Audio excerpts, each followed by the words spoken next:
Bueno, pues buenos días a todas y a todos. Y bueno, en primer lugar agradeceros el que haberos inscrito a esta jornada, que yo creo que es una jornada súper interesante, y agradecer también a Elena y a la Confederación el que me haya permitido abrir esta jornada. Que bueno, pues ya reivindico además que hacerla y agradecer también al CES que nos haya cedido esta sala. Y digo que lo agradezco porque es la única manera que tenemos de participar en Madrid en algún CES, ya que en Madrid no tenemos CES. Entonces, bueno, por lo menos poder venir a este foro, ¿no? Me han dicho que os diga dos cosas para iniciar de carácter técnico. La primera es que se va a grabar la reunión, jornada, por lo tanto, si alguna persona pues tiene algún inconveniente que lo manifieste, y si no, pues que sepa que se va a grabar. Y en segundo lugar, que se van a hacer fotografías, como estáis viendo, pero para solo de primeros planos solo para los y las ponentes, y el resto solo serán planos generales. Y ya está. De cosas técnicas. Bueno, aunque luego Elena presentará a los ponentes y las ponentes, pues creo que todas y todos nos conocéis. Yo soy Manuel Rodríguez, soy el secretario de Políticas Sociales y Diversidad de Comisiones Obreras de Madrid. Elena Blasco, que es forma parte de la Secretaría Confederal de Estudios y Formación Sindical de Comisiones Obreras, Lola Morillo, del Gabinete Económico, Jordi Castilla, de Facua Andalucía, Vicente López, director de la Fundación 1 de Mayo, y Soledad Montero, portavoz de la Plataforma para un Nuevo Modelo Energético, que ellos en realidad son los que van a debatir, los que van a presentar las ponencias y sobre las que luego sacaré las conclusiones sobre. Yo, a modo de presentación y por no gastar demasiado tiempo, aunque a lo mejor gasto algo más de lo que igual me correspondería, intentaré ir rápido, lo traigo escrito para no enrollarme, que ya sabéis que los sindicalistas somos muy tendentes a ello. Bueno, en primer lugar, decir que supongo que la jornada está hecha así a propósito, pero está hecha en una fecha muy señalada. Ayer fue el Día Internacional por la Erradicación de la Pobreza, y desde luego pues la pobreza energética es uno de las mayores causas, de los mayores factores que inciden en la pobreza de las familias. Bueno, todos y todas sabéis que en nuestra sociedad, sobre todo en las sociedades modernas del siglo XXI, pues el suministro eléctrico es una necesidad básica que condiciona absolutamente nuestra vida en toda su extensión, ¿no? Y por lo tanto tiene que ser un derecho fundamental para la ciudadanía, y este derecho tiene que ser garantizado por los gobiernos. Consciente de ello, la Comisión Europea ya en 2009 aprobó una norma para regular de alguna manera el mercado interior de la electricidad en los Estados miembros, y hay dos o tres cuestiones que se señalan ahí que yo creo que son muy interesantes y que conviene resaltar. El primero es que se señala que la pobreza se visualiza en 2009 y se incide en que la pobreza energética es un problema cada vez mayor en los estados, y mandata a estos ya a desarrollar planes de acción nacionales u otros marcos adecuados precisamente para luchar contra la energía eléctrica, para luchar contra la pobreza energética. Además, yo creo que otro elemento muy importante que ya se señala es que se deben reforzar las obligaciones de servicio público, inclusive en materia de servicio universal, y las consiguientes normas mínimas para asegurarse que todos los consumidores, en particular los vulnerables, puedan beneficiarse de la competencia y de precios justos. En España después se regula en 2009 lo que se denomina el bono social, destinado a determinados consumidores de electricidad acogidos a la tarifa de último recurso, y en el 2013 se señala que el bono social eléctrico se pagará a los consumidores vulnerables, circunscribiéndose a las personas físicas en su vivienda habitual. Y en 2017, que es, yo creo que es una fecha muy relevante, ya se regula la figura del consumidor vulnerable. El bono social y otras medidas de protección para los consumidores domésticos. Y en 2018 se crea el bono social térmico, una cantidad anual destinada pues, a sufragar los gastos de calefacción, agua caliente sanitaria o cocina. Esto es un bono que actualmente su cuantía oscila entre los 35 y los 125 euros al año. Yo creo que también es reseñable que durante los años de la pandemia el gobierno del Estado en 2021 y 2022 pues introdujo algunas modificaciones en la regulación del bono social como parte de lo que se ha denominado escudos sociales y bueno, medidas para intentar mitigar el incremento de los precios de la energía. Yo destaco 3 o 4 porque son importantes y porque después, muy brevemente, me voy a referir a ellos también. Bueno, primero la creación de nuevas categorías de personas beneficiarias del bono social eléctrico como consecuencia del COVID, pues destinado a trabajadores y trabajadoras autónomos, personas en situación de desempleo, ERTE, etc. Se amplían los descuentos también sobre una parte de la factura, pasando del 25 al 60% para los vulnerables y para el 40 al 70% para los vulnerables severos. Y hay una cuestión o dos cuestiones importantes también, y es que se prohíbe el corte de suministro de energía eléctrica, gas natural y agua a los consumidores vulnerables. Luego me voy a referir a esto. Esta es una medida que se ha prorrogado hasta el 31 de diciembre del 2022 y además se prorroga hasta 10 meses la prohibición de interrumpir el suministro de electricidad por impago a consumidores vulnerables perceptores del bono social. Antes era de 4 meses.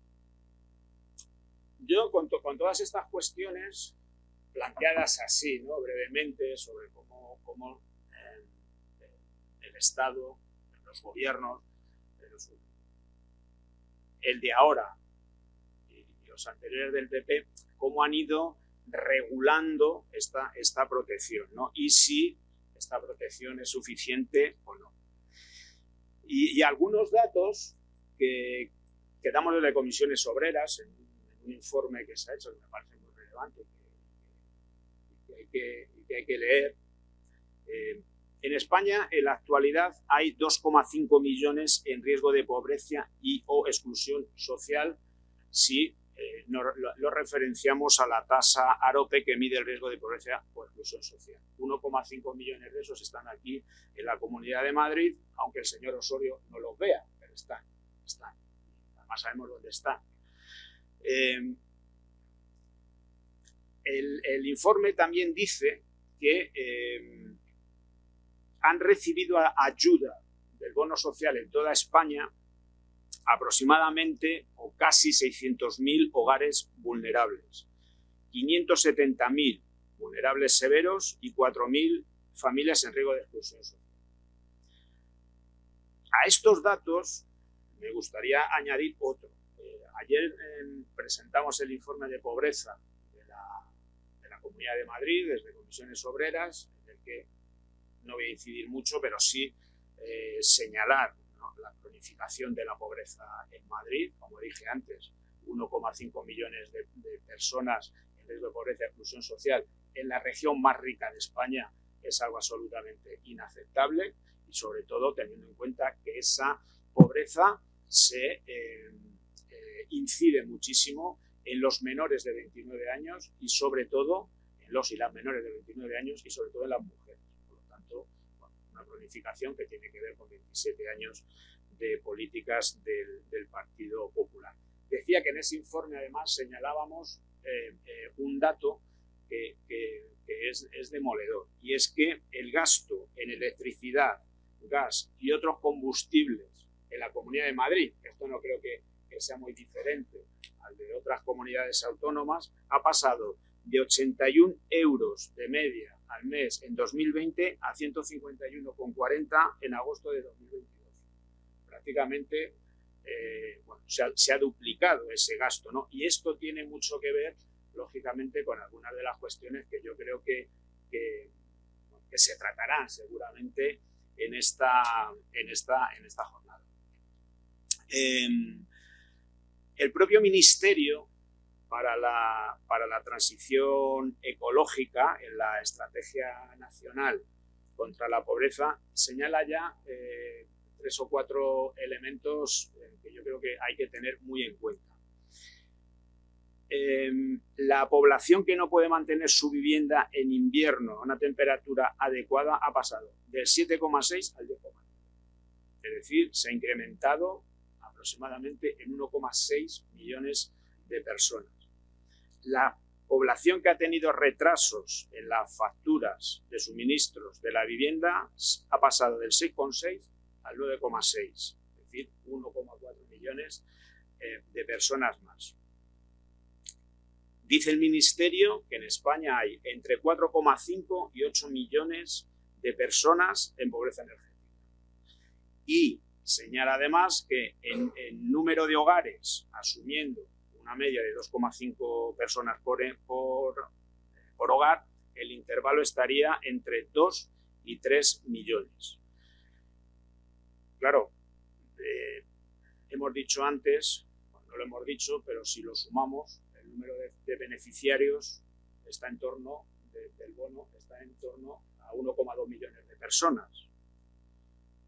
De hogares, o 2,9 millones de personas. Por lo tanto, lejísimos de las necesidades de la población, ¿no? Tal y como señala el propio Ministerio. Estos son fuentes del Ministerio, no son fuentes que salgan de ningún sitio. Otro dato que también creo que es muy importante es que la financiación, el dinero que se ha destinado al bono social, ha pasado de 195,2 millones de euros en 2018 a 131 en 2020. Es decir, una reducción de 64 millones de euros. Por lo tanto, también parece que todo va en contra de la lógica, ¿no? Es decir, hay mayor pobreza, pero se llega a menos gente y se destina menos dinero, ¿no? Decía antes que algunas de las cuestiones que había incluido el gobierno en las adecuaciones que había hecho al bono eléctrico como consecuencia de la pandemia, había incluido algunas prohibiciones. Bueno, incluso el propio defensor del pueblo ha denunciado que en 2021 pues, se han incumplido la prohibición legal de cortar el suministro a hogares vulnerables. No nos tenemos que ir muy lejos. Aquí mismo, en la Cañada Real, a pesar de esa prohibición de cortar el suministro eléctrico a la población vulnerable, hay más de 5.000 personas, casi 2.000 niñas y niños, que llevan más de 740 días sin suministro eléctrico. Nevada Filomena incluida, y un verano pues, que acabamos de ver, ¿no? un corte de luz realizado por Naturgy con la complicidad absoluta del gobierno regional de la Comunidad de Madrid y con la inacción del gobierno de España, al cual hemos denunciado por vulneración de derechos humanos ante el Tribunal de Derechos Sociales de la Unión Europea. Digo hemos porque Comisiones Obreras es una de las 5 organizaciones, la única española, que ha firmado esa denuncia, que hemos denunciado al Gobierno de España por este incumplimiento de estos derechos, que son derechos humanos, ¿no? Porque la electricidad afecta a la salud, afecta a la educación, al transporte, como decíamos antes, a todos los condicionantes de vida. Y por tanto, y voy terminando, Elena, seguramente nuestros ponentes hablarán de ello y hablarán en profundidad, pero yo creo que hay 4 o 5 elementos que a mí me parecen fundamentales y sobre los que hay que incidir. Lo primero es que si esta ayuda, lo que supone el bono, es suficiente y llega a un número suficiente de hogares vulnerables para cumplir con esa función para la que está creada de ser un escudo social. Si existen trabas burocráticas que impiden un desarrollo suficiente de este bono para que las familias, que no hay que olvidar, son vulnerables, muy vulnerables o en riesgo de exclusión, bueno, pues si son capaces de poder acceder y tienen facilidad de acceder a esta ayuda al bono social, como a otras, como la renta mínima u otras ayudas, pero en este caso en el tema del bono eléctrico, ¿no? Si hay una financiación suficiente para esta ayuda y si las comunidades autónomas, más allá de gestionar el bono eléctrico y los pagos y todas estas cuestiones, deberían aportar recursos adicionales, ¿no? para ayudar a esta financiación. O si las facturas eléctricas son transparentes e incluso inteligibles para un ser humano normal. No digo ya para familias o para personas que tengan dificultades para leer, digo para personas normales. Y finalmente, si el parque de viviendas actual y sobre todo el de las personas vulnerables, pues son sostenibles energéticamente, pues también habría que intentar incidir de alguna manera en ellas para mejorar el gasto. En definitiva, y finalizo, una jornada útil, necesaria y de la que seguro vamos a sacar conclusiones y propuestas para que el bono social cumpla con la finalidad de escudo social para que así sea. Muchas gracias y sin más le doy la palabra a Elena para comenzar la jornada. Nos cambiamos. Bueno, buenos días a todas y a todos. Bueno, pues tras la presentación de Manuel, efectivamente podemos decir que lo que es pobreza energética como tal, en la propia estrategia viene definida como la incapacidad de los hogares para hacer frente a las necesidades básicas, ¿no?, de suministros de energía. Pero cuando nos adentramos en la realidad que esto supone, vemos como bueno, el propio concepto de pobreza energética no es algo homogéneo entre los países, que mucho tiene que ver con el propio nivel de desarrollo de ese país. Algunos hacen más incidencia con respecto a lo que son el sobreesfuerzo económico que supone el pago de las facturas, y otros, por el contrario, hacen referencia a las dificultades, a los obstáculos o directamente a la incapacidad de poder acceder a esas fuentes de energía. Por ello es clave que hay que ser consciente de que de una manera u otra esta situación, estas circunstancias condicionan directamente la vida de las personas, y que esa incapacidad hace que las personas no participen de manera efectiva en el conjunto de la sociedad. El hecho de no poder acceder a esas fuentes de energía va directamente, o les implica realmente tener unas condiciones de habitabilidad diferentes, peores, evidentemente, no disponer de rentas suficientes para otros bienes, otros servicios, y incluso les afecta a tomar decisiones tan complicadas, ¿no?, y tan tan difíciles como el hecho de tener que elegir entre si pagar el alimento, pagar la vivienda o pagar la calefacción. A lo largo de esta jornada vamos a poder ver cómo las causas, ¿no?, de esa pobreza energética están claramente vinculadas a tres efectos claros, ¿no?, que serían directamente, por tanto, las bajas rentas de los hogares, la insuficiente calidad energética de las viviendas y, por supuesto, el elevado precio de la energía.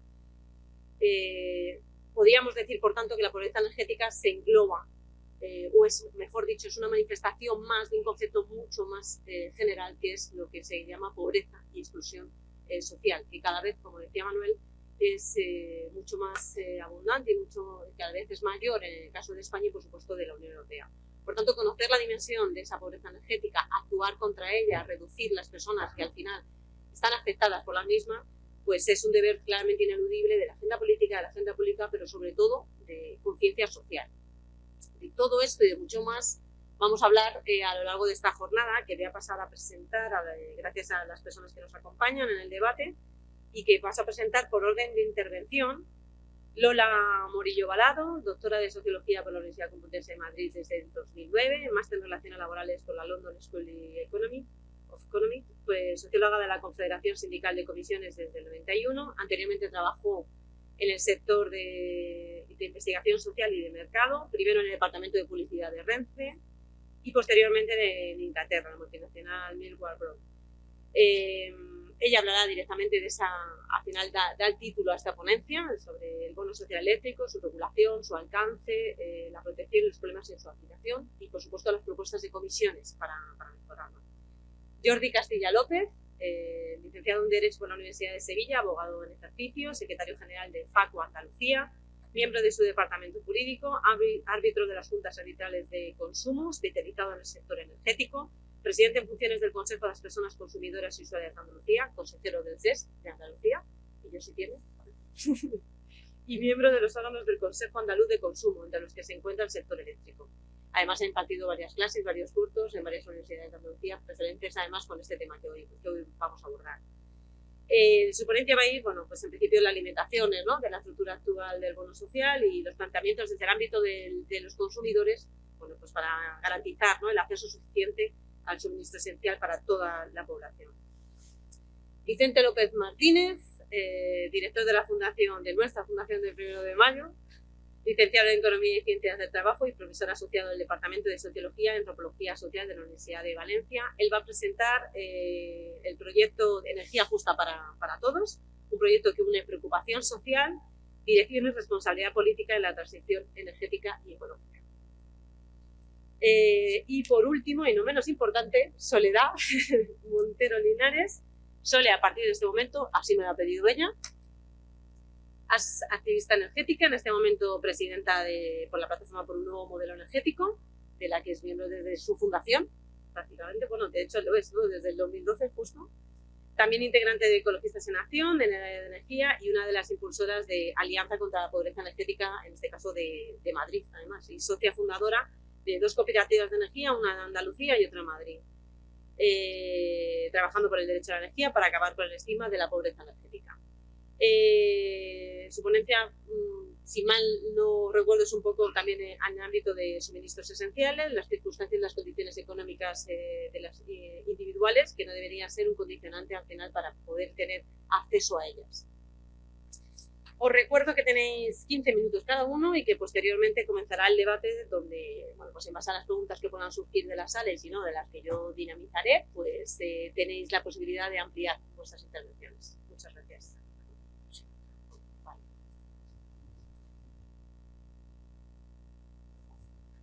Vale, buenos días. Gracias, Manuel, por tu presentación. Y vamos a, mientras ponen el PowerPoint, agradecer a toda la gente que habéis venido. Tenemos aquí gente muy relevante y muchas personas expertas en la materia, así que yo voy a ser breve y a ver si luego también damos participación a todos y todas las asistentes, ¿vale? Tenemos en primer lugar a nuestra Federación de Pensionistas, que recordamos que en mayo entregaron más de 90.000 firmas pidiendo mejoras para el bono social eléctrico. Está Mariluz Morán de UGT también, una experta en pobreza energética. gente de nuestra Secretaría de Medio Ambiente, Fundación 1 de Mayo, así que bueno, pues bienvenidos. Y luego tenemos también a mis compañeros economistas del gabinete que están trabajando en el tema más amplio de cómo se configuran los precios en el mercado eléctrico, ¿vale? Y cómo hacer frente a la crisis energética, no solo con el bono, sino con otros temas, ¿vale? Entonces, venga, pues empiezo. Me salto esta parte más legal porque la ha contado Manuel. Yo simplemente incidiría, me estaba acordando de en unas jornadas europeas de la secretaria de unas federaciones europeas de servicios públicos, dijo precisamente, aludiendo a esa directiva, primero liberalizamos el mercado eléctrico y luego le pedimos que atienda a los pobres, a las empresas privadas. Entonces eso no deja de ser una contradicción que yo creo que estamos pagando las consecuencias ahora, esperar que el sector privado se haga cargo de la política social.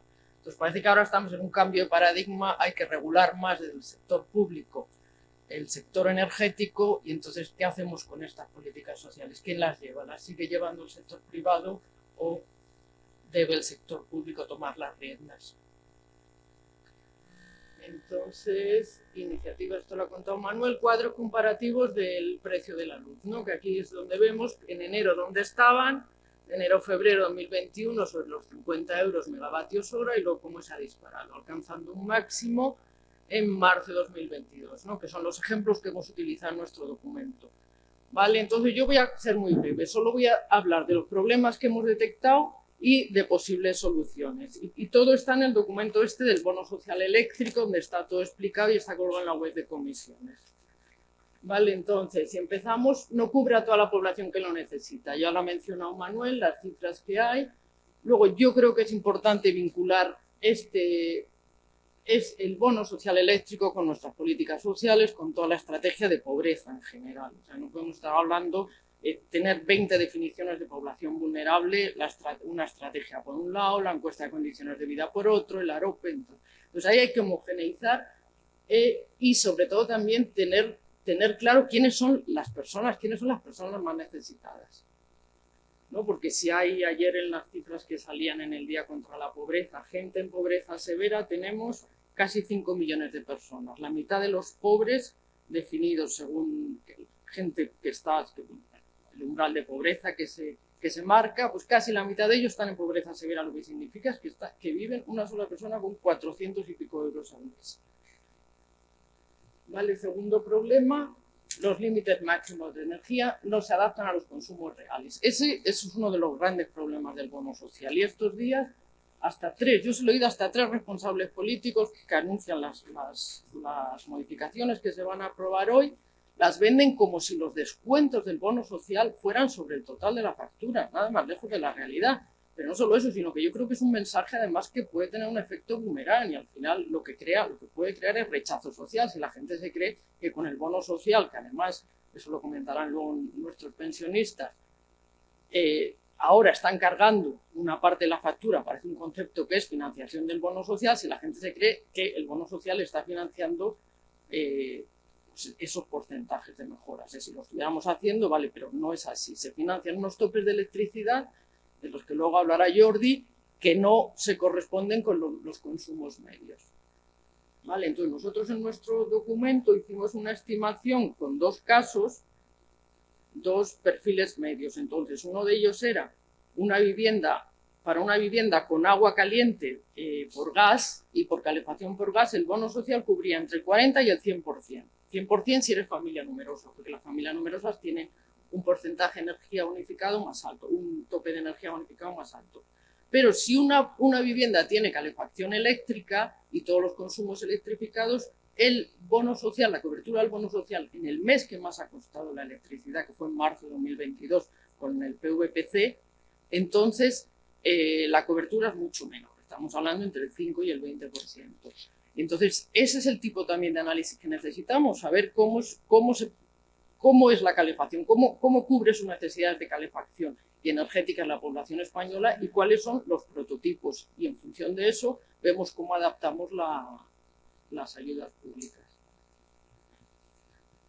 El siguiente problema es que solo se aplica a la tarifa PVPC. Como sabéis, la tarifa PVPC solo afecta al 37% de los contratos.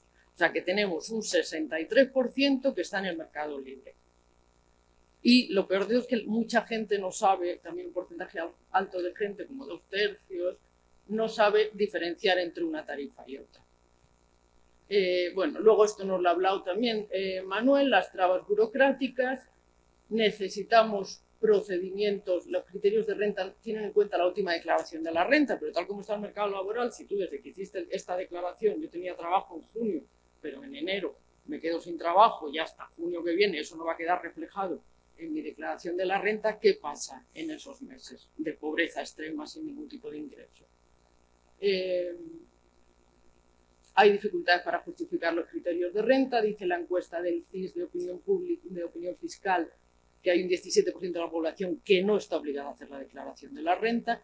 Entonces, aquí hay un programa informático que al parecer a la gente que no puede reconocer unos ingresos les deniegan la solicitud. Y luego hay pocas posibilidades de reclamar frente a eso.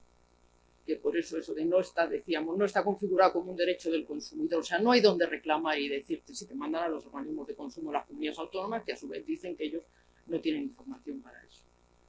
Luego, todos sabemos la opinión que tiene la sociedad de las grandes eléctricas.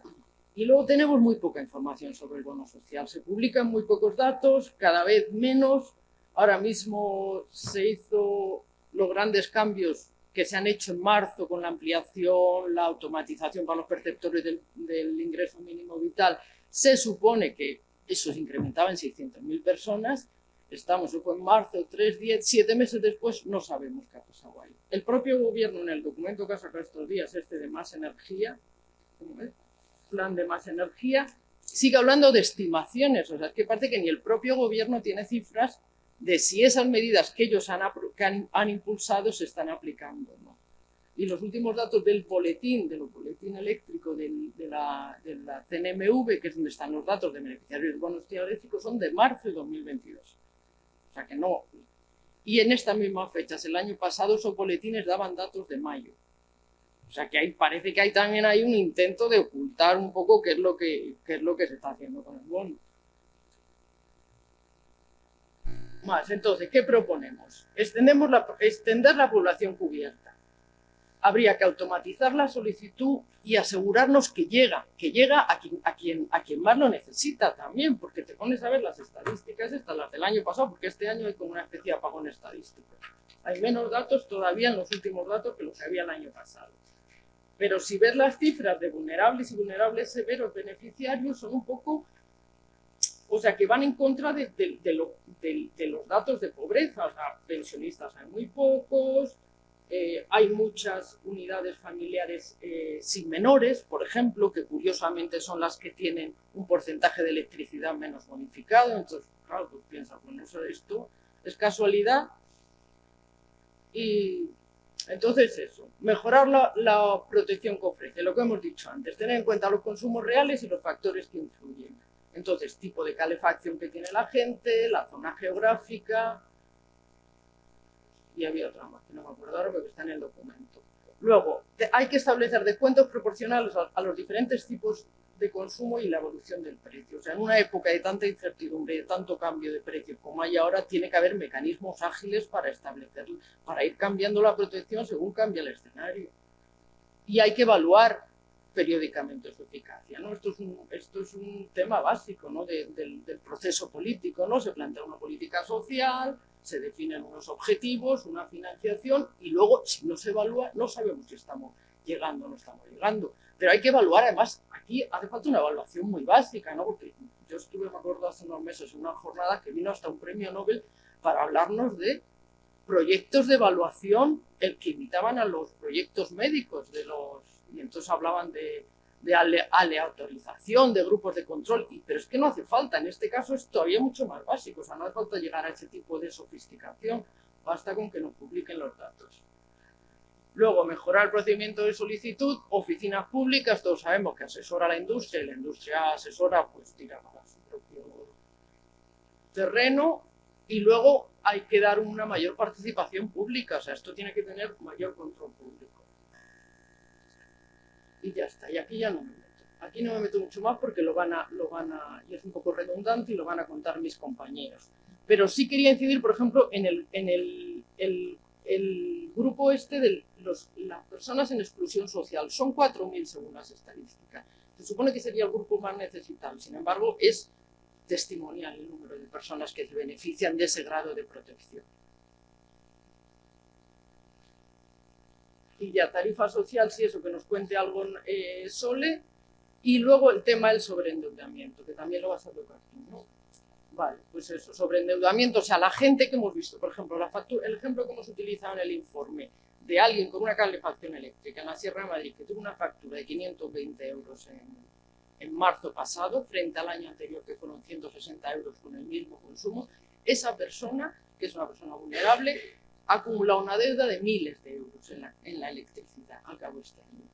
Tienen ingresos limitados, entonces, ¿cómo se hace frente a esa deuda? Esa deuda se va acumulando, y es cierto que hay una prohibición de corte de suministro, pero el día que se acaben las prohibiciones, la deuda sigue estando ahí.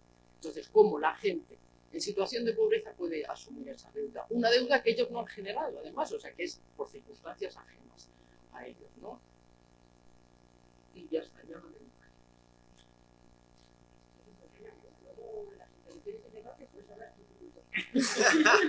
Más que nadie. Bueno, buenos días, buenos días. Buenos días a todos. En primer lugar, agradecer a la Comisión Obreras la invitación que ha tenido para con FACUA, la Organización de Consumidores, para que formemos parte también del debate y veamos los elementos que podemos aportar en el mismo. Luego, decir que es un honor para mí compartir la mesa con la persona que lo estoy compartiendo, cojo puntos y aprender qué es lo que me toca. Y también felicitar, ¿no? Antes que nada, a los compañeros de comisiones que han elaborado el informe, porque es un informe que es muy completo, de los pocos que hay expresamente de bono social, y sin duda nos arroja mucha luz a aquellas organizaciones sociales que estamos también intentando trabajar este aspecto, y bueno, nos da elementos a la hora de poder reflexionar con cuál puede ser la situación. Y entrando ya en materia, tenemos un bono social que lo tenemos entregado al mercado. Ya lo he dicho anteriormente, que es absurdo. Es absurdo. Voy a poner un ejemplo también, un poco que a lo mejor, si a mí me ponen a jugar un partido de tenis contra Nadal, yo pierdo y me machaca. Podríamos cambiar las reglas del juego. Y seguramente, si le ponen a él un campo más grande y a mí uno más pequeño, Nadal me machaca. Y seguramente con la mano izquierda y a pata coja, Nadal me machaca. No podemos cambiar las reglas del juego. Tenemos que cambiar de deporte. Y tenemos que cambiar exactamente del modelo que tenemos. Es que no tiene sentido que una ayuda que es puramente social se la damos del mercado. Y la consecuencia la estamos viendo precisamente este año. Que el mercado ha disparado uno de los elementos, que es el precio del gas. Claro, las conclusiones que tenemos en consumidores normales es abominable y en consumidores vulnerables es terrorífica. Entonces, en ese aspecto tenemos que poner el primer elemento a la hora de trabajar. Tendremos que plantear una cantidad fija de kilovatios que son necesarios para que las personas vivan más o menos en un grado de dignidad. Y entrar a elaborar cuál sería esa cantidad fija, entrar a elaborar si a lo mejor el precio no puede ir a mercado y tiene que ser un precio que sea simple mismo de kilovatios, pero tenemos que entrar en ese debate. Y desde luego estamos planteando que se entre en ese debate. Uno de los problemas que tiene el bono social actual, por las reglas del juego del mercado, es que es una trampa. Si es que es una trampa. Si es que hay familias que el bono social, ha habido momentos que hemos tenido facturas de bono social más caras que Mercado Libre. En estos meses atrás, finalmente. ¿Vale? Es una trampa, ¿por qué? Y lo comentaba la compañera. Es una trampa porque si tenemos un límite que es completamente irrisorio de aquellos kilovatios que nos están bonificando, el bono social no se me aplica prácticamente en el 80 o en el 70% de mi factura. Si además no tenemos en cuenta otros elementos y otros factores, como el tipo de infraestructura que yo tengo en la vivienda, en el informe además aparece un dato demoledor. El que tenga la calefacción eléctrica, lo del bono social es una broma. Es una broma porque le repercute un tanto por ciento de los kilovatios muy pequeños. El consumo medio del hogar lo tenemos por red eléctrica, 3.272 al año. El perfil que nosotros utilizamos en Facua para ver la evolución de las tarifas, estamos hablando de 366 y ahí vemos los límites máximos al consumo que son totalmente irrisorios. Eso es prácticamente nada. Con eso no estamos garantizando la accesibilidad de la energía del más vulnerable.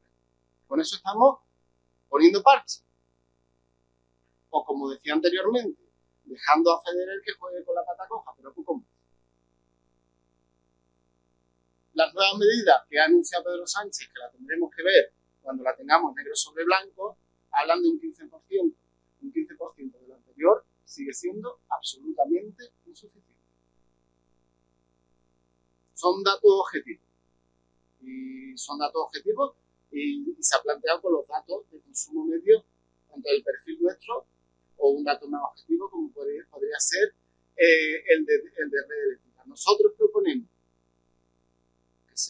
que entre la totalidad de la parte fija y 3.600 kilovatios anuales. Sacamos una media de 300 al mes. Obviamente, eso tendrá que ir modulado, ¿vale? Porque esto sería para familias de 4 personas y tendría que ir modulado. Pero es un elemento que se acercaría más a la necesidad real que tienen las personas consumidoras vulnerables. Un problema que tiene, dice, no es que llega a 2 millones o a 1,5 millones de personas. Primero, no llega a quien le tiene que llegar. Hay muchos consumidores vulnerables que no tienen idea y que no lo saben y que preguntan su eléctrica y no le informan. Eso es así. Y de eso hay datos. Y de eso hay posicionamientos del defensor del pueblo que lo dice de forma expresa. Y eso lo estamos diciendo las organizaciones de consumidores. Eso es un hecho objetivo. Luego, a lo mejor hay mucho bono social que está llegando a personas que tampoco lo necesitan, ¿eh? Porque hay que seguir instruyendo el elemento de familia numerosa, que creo que la Casa Real podría tener el bono social. ¿No? Sí, ¿no? Me confirma. Es absurdo. Es absurdo. Otro problema que está limitando la accesibilidad al bono social es el procedimiento. Es un procedimiento arduo. Un procedimiento que cansa. Que determinados sectores que están más desestructurados, pues les cuesta llevarlo. Y esto está paralizando mucho bono social. Nosotros entendemos que tiene que haber un procedimiento que sea automatizado y que esté controlado por la administración. No tiene sentido que tú tengas que ir a una comercializadora para pedir un bono social. Es que no tiene sentido. Lo tendremos que ver desde el ámbito de lo público. Tiene que haber un control por parte de la administración. Y luego tiene que haber un elemento que falta en este país, que sería una oficina que controlara expresamente los elementos de pobreza energética, entre ellos el bono social. Como estaba la compañera Lola. Sabe sacar informes de una forma más o menos periódica, hacemos una política como esa política funciona. Hemos metido lo de la unidad familiar que se metió hace poco. ¿Eso qué ha implicado? Pues no tenemos ni idea de lo que ha implicado. No lo sabemos. ¿A quién llega? La gente que llega están en las rentas altas. No lo sabemos. ¿Vale? No lo sabemos. No tenemos tampoco un elemento de gestión de reclamaciones que sea eficaz. El que entra en una asociación, bueno, se queda con la comercializadora, que si tiene suerte no sale con un contrato de mercado libre, y poco más. Tal y como está planteado en la normativa, le da la competencia a las comunidades autónomas en el ámbito de consumo, y es que no saben por dónde verlo. Es que a mí, con nosotros hablaba la Dirección General de Consumo de Andalucía y me dice, vamos a ver, si a mí Hacienda me dice que este señor no cumple con los requisitos, aunque él crea que cumple con los requisitos, ¿qué elemento cómo le chisto yo a Hacienda? Si Hacienda a mí no tiene capacidad. Hay que hacer una oficina que efectivamente sea transversal y que de una vez por todas coordine las distintas administraciones para efectivamente revisar, regular y resolver los conflictos en materia de pobreza energética. Eso es una pata coja que llevamos reclamando desde hace mucho tiempo. Porque uno de los elementos que nos estamos dando cuenta es que no llega a los beneficiarios porque las comercializadoras, entre que no les interesa y no lo venden, muchas veces le ponen límites. Pero si hemos visto, si le han tenido que prohibir y le han tenido que limitar por ley que vayan a las casas a vender energía. Si es que han tenido que poner por ley la información, que luego se la saltan también, de que si tienes bono social, no te pueden pasar a mercado libre. Y la gente lo firma y no se entera. Si en el contexto actual todos esta tarde podemos recibir una llamada vendiéndonos gas en mercado libre, que está mucho más caro que el tubo de gas, y nos puede llegar esta tarde la llamada, y nos lo creemos, o en el centro comercial, y nos lo venden. Eso tenemos que controlarlo, y la CNMC no está jugando ese rol en ese papel, y las administraciones de consumo autonómicas en absoluto. Los límites económicos que están planteados son insuficientes. Nosotros entendemos que se debería de referenciar más al salario mínimo interprofesional que al tren, porque es un reflejo mejor de la capacidad económica que tiene la familia, también con la propuesta nuestra. Ya comenté anteriormente lo de la familia numerosa. Habrá que trabajar también en la mejora de aquellas personas electrificados, ¿no?, que necesitan de la electricidad no solamente para vivir y subsistir, sino para otros elementos porque tienen patologías concretas que necesitan de la luz y de la electricidad, que no es solo única y exclusivamente un generador, que hay más cosas, que es una silla de rueda eléctrica. Hombre, esa persona no se merece si se queda en la cama. Ya está. ¿Entramos o no entramos? Y luego otra cosa que es importante, que habrá que entrar en la modulación, es en el tipo de vivienda. Si estamos hablando de un piso, si estamos hablando de una casa unifamiliar, en una zona geográfica, la infraestructura, que ya lo comenté antes, que tengas para tener acceso a los distintos suministros. Estos son elementos que tienen que modular posteriormente esos límites económicos. Además, entendemos que la pobreza energética tiene que ser un paquete transversal de coordinación entre las distintas administraciones, y el bono social tiene que ser una herramienta más de todo eso. Tiene que haber una coordinación entre administraciones estatales, autonómicas y municipales, porque aquí servicios sociales tienen mucho que decir. Y tiene que ser un elemento mucho más accesible desde el momento que una persona entra en cualquier tipo de ayuda, digamos, a modelo de lo que se ha hecho con el ingreso mínimo vital, que entre en un paquete de ayudas para la pobreza energética, que será algo social, técnico y otras más que haga falta para acceder a una vivienda que no le consuma tanta electricidad y determinados aspectos. Al final, a las soluciones de vivienda para adecuar a la pobreza energética, resulta que tienes que hacer una inversión X, si no te vale. Entonces, no accede el consumidor vulnerable. Luego otro elemento en esta fase, que lo hablaba anteriormente con Soledad, en esta fase que estamos de transición, yo creo que casi todos los que estamos aquí estamos de acuerdo que la mejor posición del consumidor dentro del ámbito eléctrico es estar fuera del mercado, porque el mercado nos lleva tomándonos el pelo en los últimos 20 o 30 años.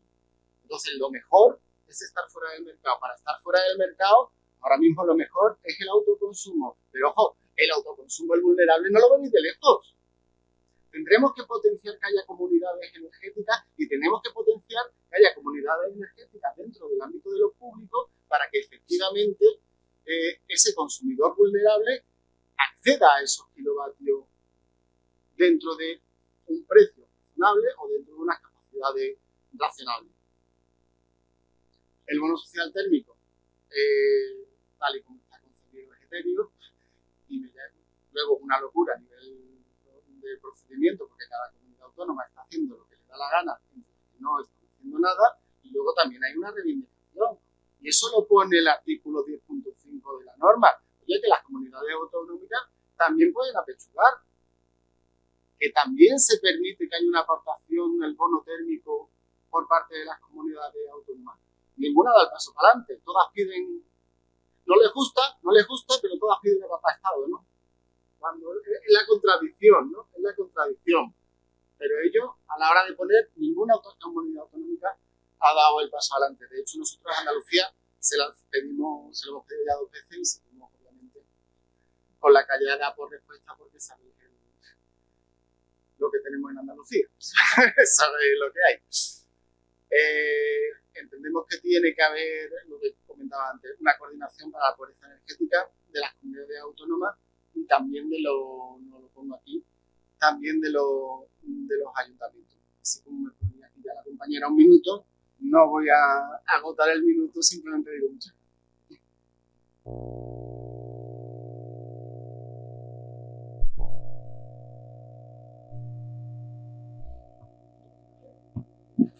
No sé si seré capaz de la exactitud de Jordi, eso de un minuto y que ¡bam! Aparezca gracias, es prácticamente imposible, ¿no? Bueno, yo vengo a contar, no mi película, ¿no? Sino la película de un proyecto que hemos realizado desde la Fundación, que es Transición Energética Justa para Todos, donde no solo se habla de electricidad, sino también se habla de transporte, se habla de vivienda, y se habla básicamente, más que se habla, se escucha básicamente a esta población que hemos comentado, que tiene el apellido de pobre, ¿no? a los pobres, a la población vulnerable.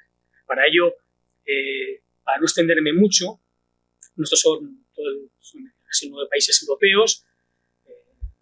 El informe lo tenéis en la página web de la Fundación, en este caso de ISTAS, que es la marca con la cual hemos hecho este estudio.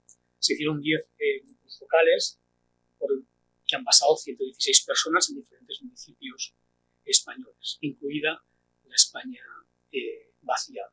116 personas que hemos captado, por decir, una captación, ¿no? A través de instituciones que trabajan con población vulnerable. En este caso hemos utilizado bastante a la EAPN, a la European Anti-Poverty Network, y además hemos contactado a través de las asociaciones que trabajan con la gente pobre. El hecho de captar a partir de aquí ya significa un sesgo, porque que la gente acuda a un sitio que le asesoren ya es un elemento, digamos, de distinción. Es decir, no toda la gente pobre se va a ONGs para que les ayuden. Esto tiene que ver muchas veces con un tipo de pobreza, generalmente ligada a ciertos conocimientos, a ciertas situaciones familiares, niños y demás, ¿no?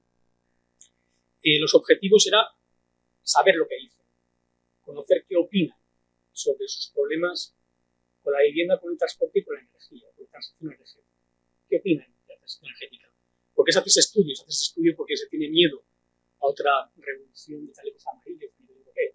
Es lo que nos dijeron, que era el miedo que les llevaba a hacer un estudio como estos. ¿Qué opinan? ¿Qué pulsión? ¿Qué dice la gente pobre respecto a esto de la transición energética? Han sido procesos participativos, que tampoco voy aquí a esto, porque si no me quedaré sin tiempo para decir lo importante, o lo que yo creo que es importante.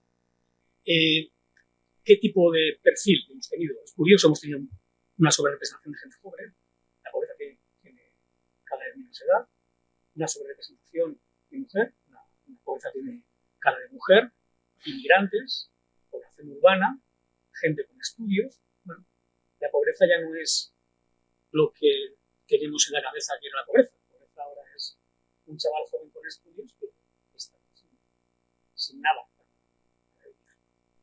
Bueno, aquí tenéis una serie de datos. Bueno, el 60% no tenía ningún tipo de acceso a ningún de los pobres que contactamos. Acceder a una vivienda social es prácticamente imposible. Acceder al bono social eléctrico, esto es casi como pedir una carta a los Reyes Magos. Es decir, la sensación que tienen los pobres sobre la ayuda que se tiene o que hay para ellos es prácticamente inexistente. De hecho, valoran mucho a las ONGs porque les ayudan. Son su palanca. Es la forma que tienen de mantenerse con cierto nivel de inclusión social. Si no hubiera ONGs, ellas no estarían. No tendrían a nadie que se escuchase. Esto es un poco lo que comenta. La situación de la vivienda, pues podéis imaginar. Desde pisos pateras de estos, de gente inmigrante que ha llegado a España en un contenedor, hasta pues, gente que vive en la casa de los padres últimamente, o que pues, bueno, intentan, en un caso concreto de una chica joven, extranjera, que estaba viendo la posibilidad de llegar a un número de hijos determinado para tener más puntos para poder acceder a la vida. Este es el asunto. Porque el asunto de la pobreza es que se sobrevive. Había una frase que me dijo una vez una mujer que trabajaba en Chile, en Santiago, en barrios pobres. Decía, en la pobreza no se pregunta cómo te ganas la vida. No se pregunta cómo se gana la vida como puede. Hay que sobrevivir. Yo diría que esto, después de ver la experiencia, que es como aquello, ¿no? Que decía Cipolla, no hay más estúpidos de lo que pensamos, ¿no? Pues hay muchos más pobres de lo que pensamos. De hecho, seguramente pasa como con la precariedad. No solo es precario el que tiene un trabajo temporal. La precariedad se ha expandido. Hay trabajadores fijos que son pobres. Bueno, pues esto ocurre en nivel de pobreza. Por lo tanto, esto que comentaban mis compañeros sobre cómo definir la vulnerabilidad es muy importante. Para tampoco entrar en la trampa de la pobreza. Y ellos no se sienten cómodos siendo pobres. No les gusta ser pobres. De hecho, no les gusta la ayuda de la institución social. Quieren ganarse la vida por su cuenta. Quieren tener un empleo, quieren tener oportunidades, quieren tener un acceso a la vivienda, quieren tener un acceso. Les contábamos unas historias de vida tecno-optimistas, ¿no? Barrios, con placas solares, huertos. Y después le preguntábamos, ¿qué opináis? Y simplemente te miraban y sonreían. No tiene ningún sentido. Pero no significa que no reflexionen intelectualmente. Claro que reflexionan intelectualmente. Claro que saben lo que tienen encima. Claro que saben. Había una chica, de etnia gitana, que me hizo mucha gracia. Y todo lo que dicen ustedes solo tienen razón. Lo importante sería que nos organizáramos, que pidiéramos nuestros derechos. Pero lo urgente para mí es llevar a mi hijo al médico y pagar la factura que tengo que pagar. No sé, por el desorden. Dice, y para mí esto ahora mismo es lo que me urge. Por lo tanto, lo urgente evita que tenga posibilidades de organizarme. Porque la pobreza no solo es tener acceso a unos kilovatios hora, que es muy importante, sino es tener acceso a una cesta de la compra que sea mínimamente asumible, porque comen. Hoy la pobreza se mide por ya no son famélicos, no están con barrigas hinchadas. Hoy la pobreza significa obesidad, significa azúcar, significa una serie de elementos que también han cambiado. Hoy conoces a un pobre cuando tiene la boca, porque la pobreza significa que no te puedes cambiar un puesto dental, por ejemplo. Entonces la pobreza tiene todo ese tipo de elementos. De hecho, ellos, cuando hablábamos de esto, decían, sus inquietudes no son la falta de trabajo. O sea, sus inquietudes son la falta de trabajo, el acceso a la vivienda y la competencia por el acceso a las ayudas sociales. Curioso. Trabajo, vivienda y competencia por quién se queda el bono social o quién tiene la ayuda de no sé qué. Elemento básico de confrontación entre extranjeros y nacionales dentro de la pobreza. Y elemento básico del crecimiento de la xenofobia y el racismo dentro del mundo de la pobreza. Y elemento básico, como decía mi compañera, para entender si es Vox la que mete estos discursos o si estos discursos los saca Vox de estos entornos. Porque oías hablar sobre aspectos de identidad nacional y te dabas cuenta que dentro de la pobreza seguramente lo único que les queda como dignidad es la pertenencia a. Y alguien les dice, sí, somos españoles, por ello. Esto es lo único que les queda seguramente de ese entorno. Tampoco es mayoritario, pero sí que surge rápidamente este elemento que surgió, por ejemplo, en un taller que hicimos sobre trabajadoras internas del hogar. La pelea básicamente es si la que trabaja es nacional o extranjera, y no tanto las condiciones que tienes de trabajo. Los temas que aparecieron en los debates fueron múltiples, ¿no? La dificultad de acceso a la vivienda es básica. Antes había dicho lo de la vulnerabilidad. En Brasil hay una institución que se llama BIES que hace todos los años una cesta básica de la compra para fijar digamos, el elemento de propuesta en negociación colectiva, ¿no? Si hoy contáramos en una ciudad española lo básico para poder vivir, lo que consideramos una vida digna, ¿con qué volumen de dinero pensáis que nos situaríamos? O sea, ¿pensáis que se puede vivir en este país con 1.000 euros al mes, que es el salario mínimo interprofesional? ¿Se puede vivir de una forma digna y tener acceso a la cultura, tener acceso a la vida política, tener acceso a una vivienda en condiciones, tener acceso a la electricidad o los bienes básicos, tener acceso a una alimentación mediterránea lejos de plásticos, de envoltorios y de comida industrial? ¿Se puede tener acceso a esto con 1.500 euros al mes? Por ahí andaría. ¿Según qué ciudad? Según qué ciudad. Bueno, esto es un elemento básico. Y es que hoy la mayor parte de trabajadores trabajan con una cantidad menor a ese mínimo que consideraríamos vital, a esa cesta de la compra básica que nos permitiría tener una vida digna, que es la que pide la gente pobre, la que piden los trabajadores pobres, que es tener acceso a un trabajo que te dé unos ingresos mínimos para poder desarrollar tu vida y tus ambiciones en condiciones. Hay más ambiciones, tu vida de una forma normal. En este mundo, la feudalidad, la austeridad, la sobriedad que el día presidente implica, es algo que forma parte de la vida misma. Aquí no hay excesos. De hecho, ellos no ven que ellos sean un problema para la sociedad. Ellos no son ningún problema para la contaminación, ni para el cambio climático, ni para este tipo de cosas. Ellos consideran que eso no van con ellos. La transición energética, ¿de qué me estás hablando? Mi problema es poder comer, y poder vivir, y poder encontrar un trabajo con dignidad. Mi problema no es eso. Entonces, se encuentran totalmente alejados a lo que es el discurso imperante, el mainstream de cambio climático, cambio energético, energía renovable. Energía no vale para mí. ¿Cómo? Si me estoy conectando, me estoy conectando ilegalmente, ¿qué me estás contando de paneles solares? ¿No? Entonces, ese es otro elemento que aparecía en este tipo de cosas. Y tienen muy claro que tiene que pagar esto. Las empresas, la gente que tiene pasta, por ejemplo, son absolutamente críticos con la famosa fase de aquella de que quien contamina paga. No, ¿cómo que contamina paga? O sea, me está diciendo usted que tengo que tener, que no puedo consumir yo más, que no consuma el que tiene, que te gasta realmente, que a esos les pongan impuestos, que esos paguen. Esto es un elemento que aparecía también bastante en estas charlas, ¿no? Y la precariedad, naturalmente, si no tengo ingresos, ¿cómo voy a elegir? ¿Qué tipo de energía utilizo? Es una pregunta absurda, la que puedo utilizar. Y ya hay que poner placas solares. ¿Quién me las paga? Usted me la paga, la placa solar. La paga el gobierno, ¿quién me la paga? La placa solar. Esto es. Bueno, y la España vaciada, que a veces se muestra como muy antiecologista, ¿no? Pregúntales cómo pueden vivir allí sin gasoil. ¿Cómo pueden vivir sin gasoil? Es imposible vivir sin gasoil. Si no tienen servicios de proximidad, si no tienen transporte público, ¿qué narices van a poder vivir sin gasoil? Este es otro de los elementos. Aparecieron cosas, evidentemente, sobre cosas que tienen con la energía, que algunas hemos comentado. Sobre todo, la dignidad. Dignidad ante las ayudas. Yo no quiero que nadie me dé. Quiero ganarme yo la vida. Yo he venido a este país a ganarme la vida, no he venido a este país a dignidad. Es más, incluso cuando les hablas de vidas más sobrias, más rurales, te dicen, yo esto no lo quiero, si nunca quedo en mi país.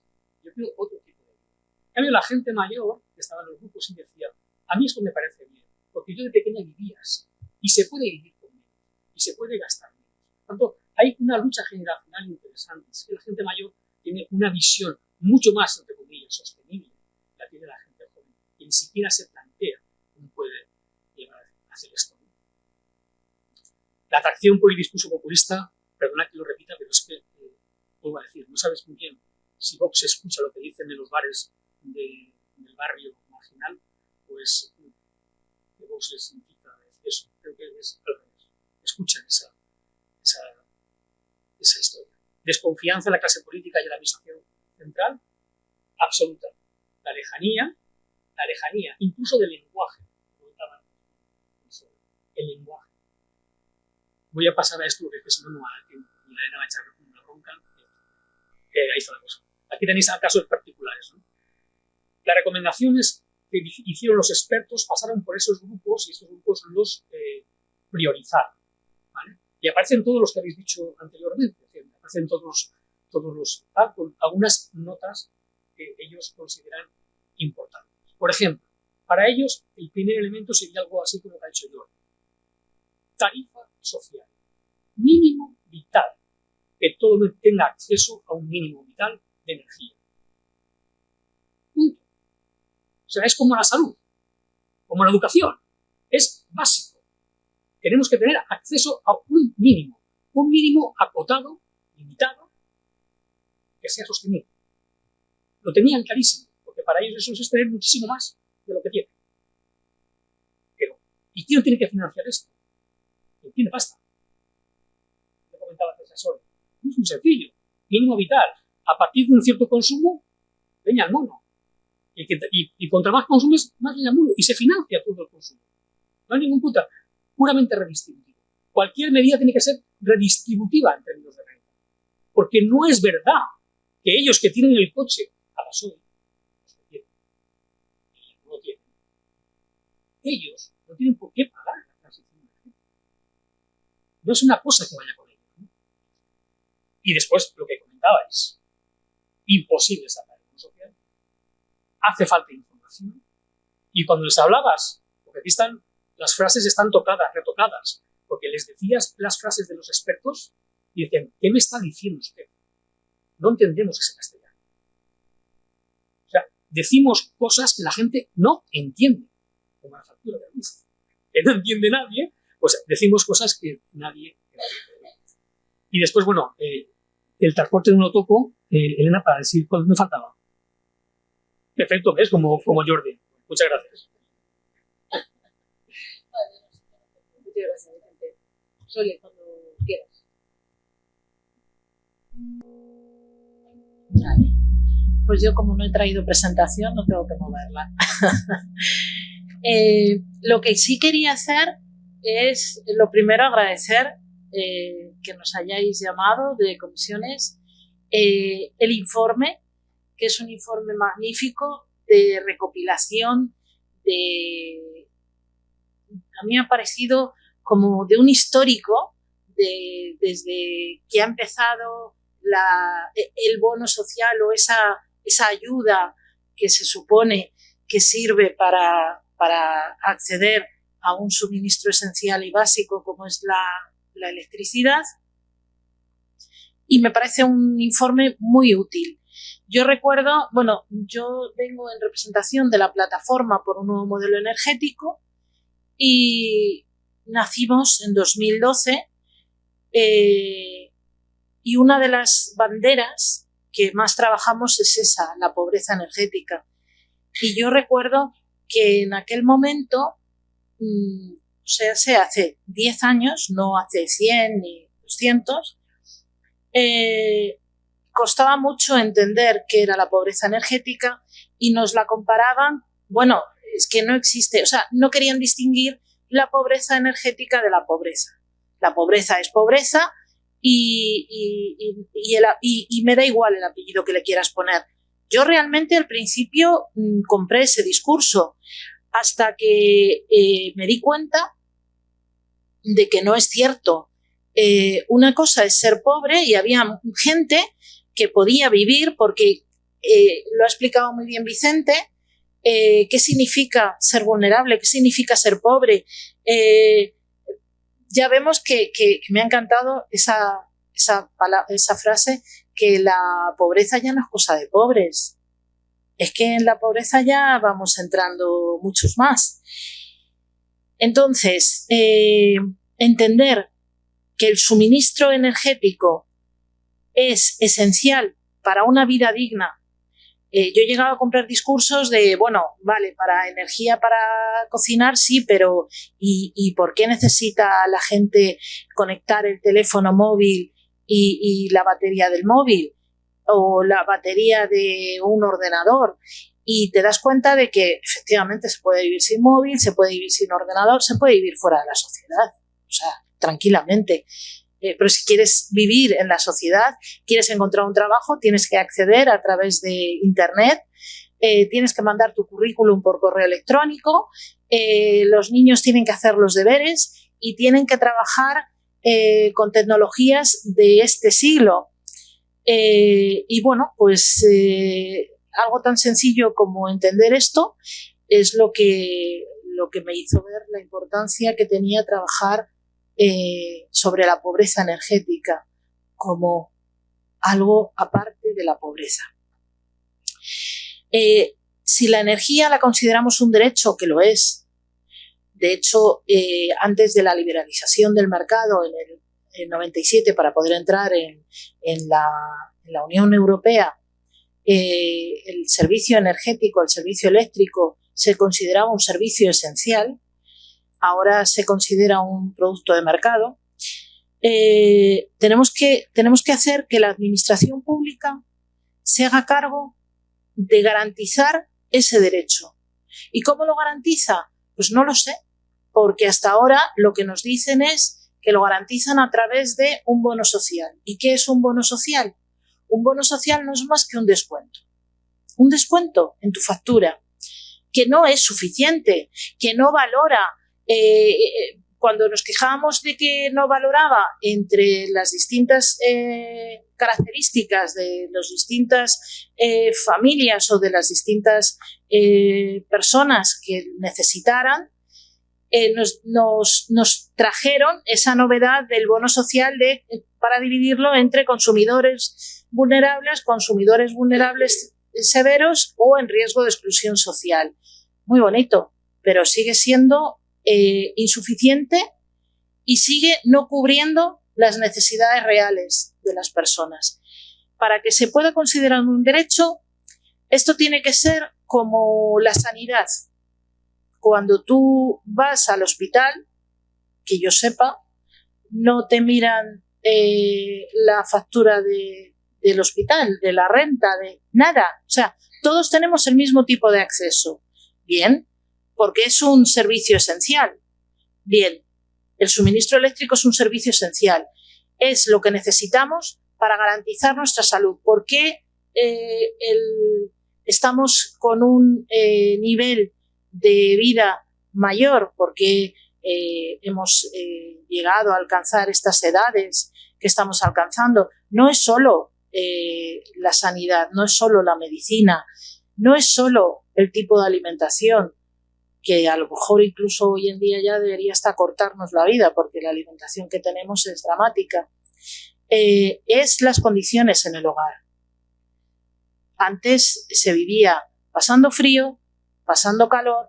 Las viviendas son, se supone, el abrigo, el refugio de los seres humanos, y antes ese refugio no era tal abrigo. Por eso es tan importante actuar sobre esto. Hay 3 factores que decía Lola de la pobreza energética. 1, el alto precio de la energía. Vale, pues sobre el alto precio de la energía tenemos que hablar. Si la energía, que es un suministro esencial, si es un derecho, se la hemos entregado a los poderes económicos, como decía Jordi, ¿qué estamos haciendo? Entonces necesitamos mucha más participación pública que garantice ese derecho, porque es que es su obligación. La obligación de la administración pública es garantizar los derechos de la ciudadanía. Si me dicen que no es toda la ciudadanía, perfecto, ya lo hemos estado viendo con los datos. Estamos hablando de que algo más del 27% de la población está en riesgo de exclusión de pobreza o exclusión social, pero es que casi el 50% en total, al final, no tienen unas condiciones económicas suficientes para garantizarse todos los servicios necesarios. Como decía Vicente, no llegan a 21.000 euros al año, a 1.500 euros mensuales.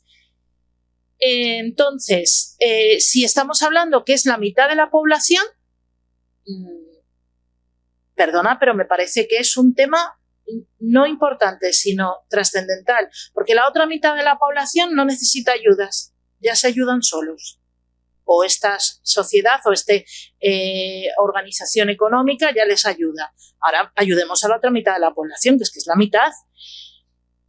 El alto precio de la energía. ¿Cómo tenemos que atacar el alto precio de la energía? A través de una reestructuración del sistema eléctrico. O sea, lo que no puede ser es que se haya convertido en un producto de mercado y que se pueda, que ocurran cosas como la manipulación de precios en el mercado mayorista. No es ningún invento.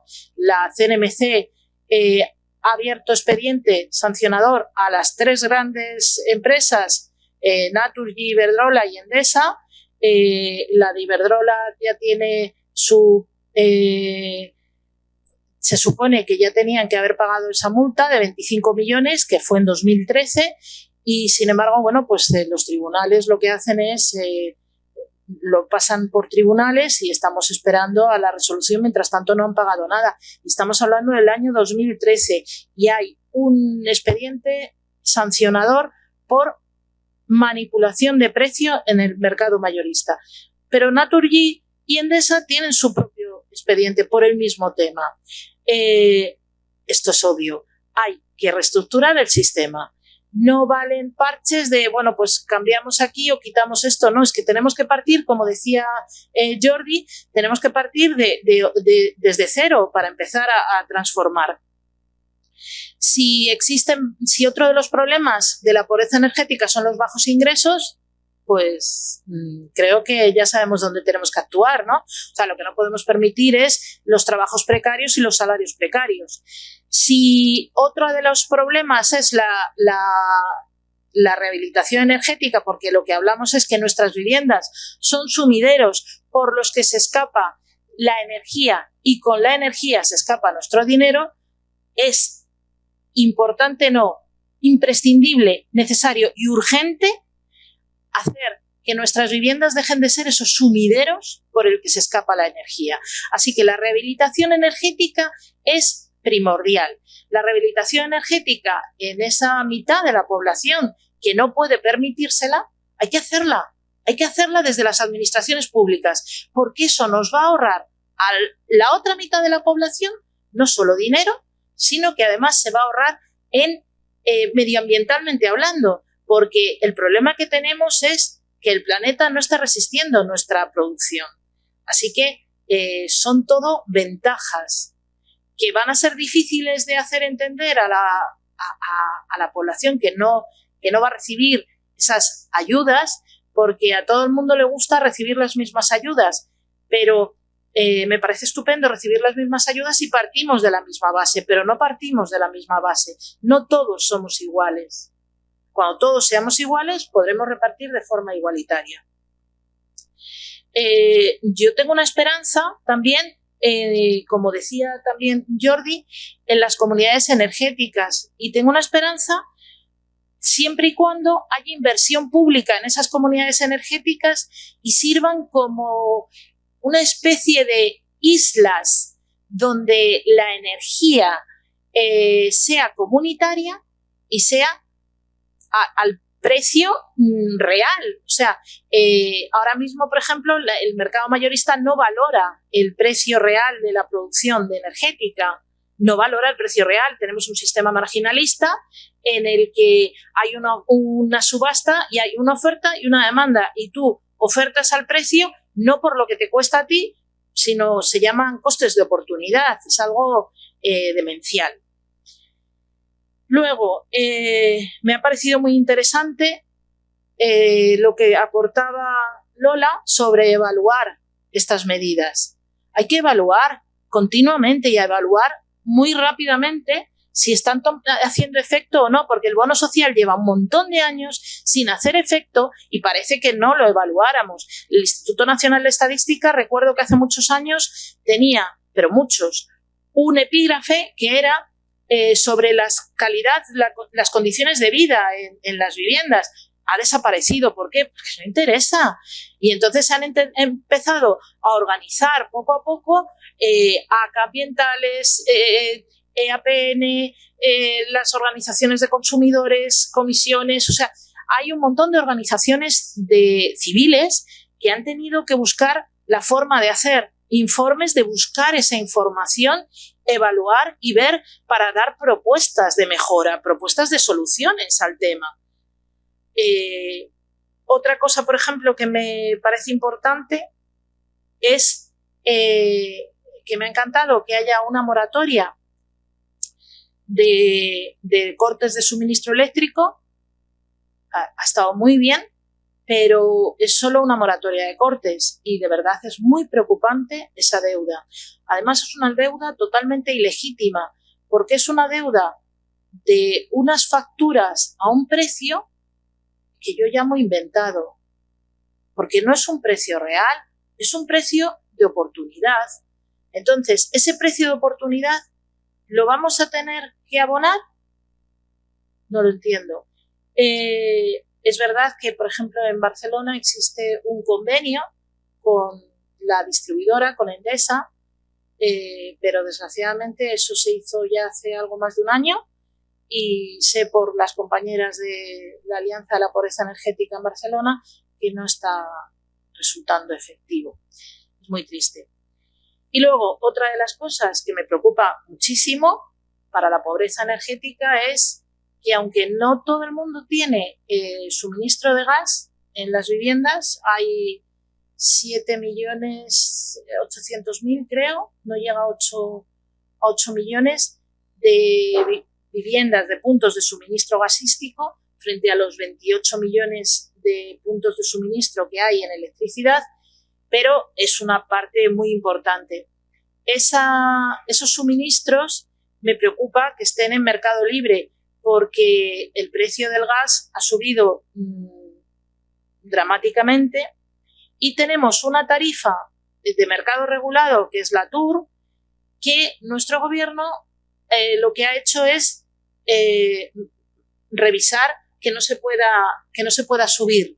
Esto va a condenarnos a un déficit de tarifa de gas que ya teníamos. O sea, hablábamos de eso, pero es un aplazamiento de esa deuda. Así que es muy importante informar a la población que deben estar en la tarifa de último recurso de gas si no quieren pues encontrarse con facturas que no van a poder abonar. Y ya está, yo creo que con esto he hecho un resumen de las cosas que me parecían más importantes que quería comentar y que mis compañeros además creo que han hecho cada uno una visión muy interesante y muy global. Espero no haberos aburrido. Muchas gracias, Sole. Pasamos, si queréis, a un turno de preguntas, cuestiones que tengáis, ponlas en la sala, para cualquiera de ellos o de manera general. No sé si hay alguna. Venga, Álvaro. Micrófono.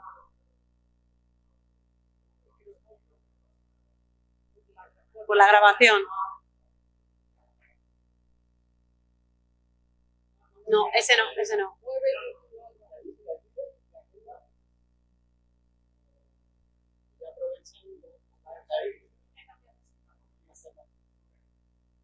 Entonces se da así, sí. Pues yo creo que me había apuntado 3 cosas que me habían surgido un poco, bueno, con respecto a la reforma del mercado eléctrico, aunque muchas veces ya lo comentamos más en general y lo vemos en la prensa y más o menos pues los que seguimos este aspecto sí más o menos controlamos la propuesta que quiere el gobierno, que es bastante razonable, la propuesta de hacer que sea un mecanismo de coste medio que vaya con la media ponderada de los costes de las distintas fuentes de energía, en la que una parte vaya marginalista porque el marginalista para las fósiles es adecuado y en las que las fuentes donde hay barreras de entrada, es decir, hidroeléctrica o nuclear, vayan con algún tipo de precio fijo. En el caso de la hidroeléctrica, si tienen un incentivo para producir cuando es más necesario, mejor. Y las renovables también vayan con un precio fijo porque sus costes son básicamente de capital, no tiene sentido que vayan a marginal. Ese mecanismo que es más o menos también el que tiene el gobierno y que es más o menos también el que intentan promover en Europa, aunque se encuentren con un muro enfrente, tiene bastante sentido. Entonces, por ahí yo creo que pues al menos tenemos unos responsables políticos que tienen una idea en la cabeza que tiene sentido en este caso.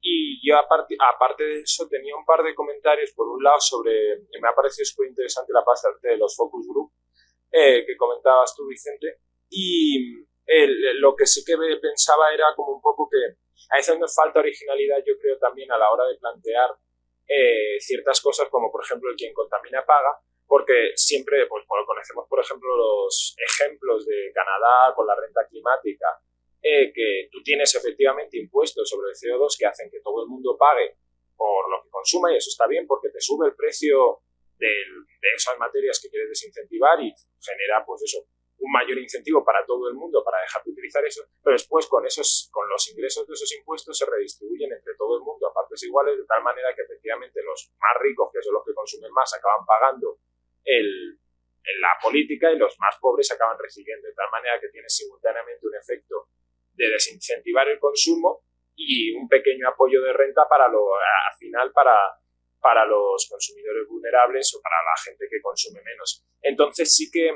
es una cosa que normalmente introducimos en Focus Group, introducimos en cosas de estas, porque no es una cosa que aquí esté en debate y ahora además no se plantea, pues vamos a subir los impuestos al CO2 porque quizás no sería la cosa más popular para hacer en este momento. Pero sí que es una medida que deberíamos tener en la cabeza porque nos soluciona en parte este dilema.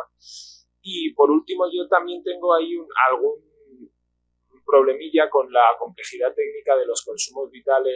Es decir, tú tienes un contingente generalizado, como por ejemplo lo que ha hecho Austria, es decir, pues hasta el 70% del consumo medio a este precio, bien.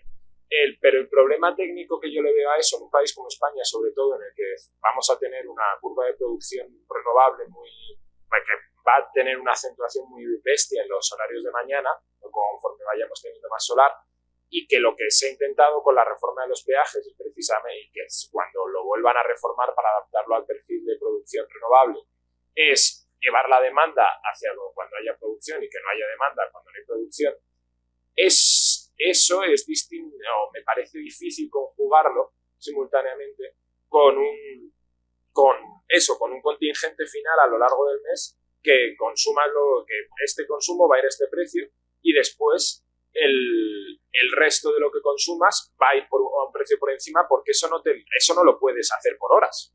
Es imposible hacerlo por horas. Entonces, me parece difícilmente conjugable y a lo mejor yo que a mí, particularmente me gusta la parte de los incentivos que eso te puede generar en el consumo general, sí que la parte de apoyo de renta la llevaría a lo mejor por otros sitios que no sean por un contingente a un precio determinado, sino que vaya por otro tipo de apoyos de renta. Y eso eran un poco los comentarios que me han surgido. No sé si quieres responder algo, directamente es una reflexión. Sí, hay palabras. No sé si Álvaro necesita que le conteste realmente o ha sido más una reflexión por su parte. Sí, mejor una y así, pero ser breves, por favor, porque si no, no hay huevo para todo.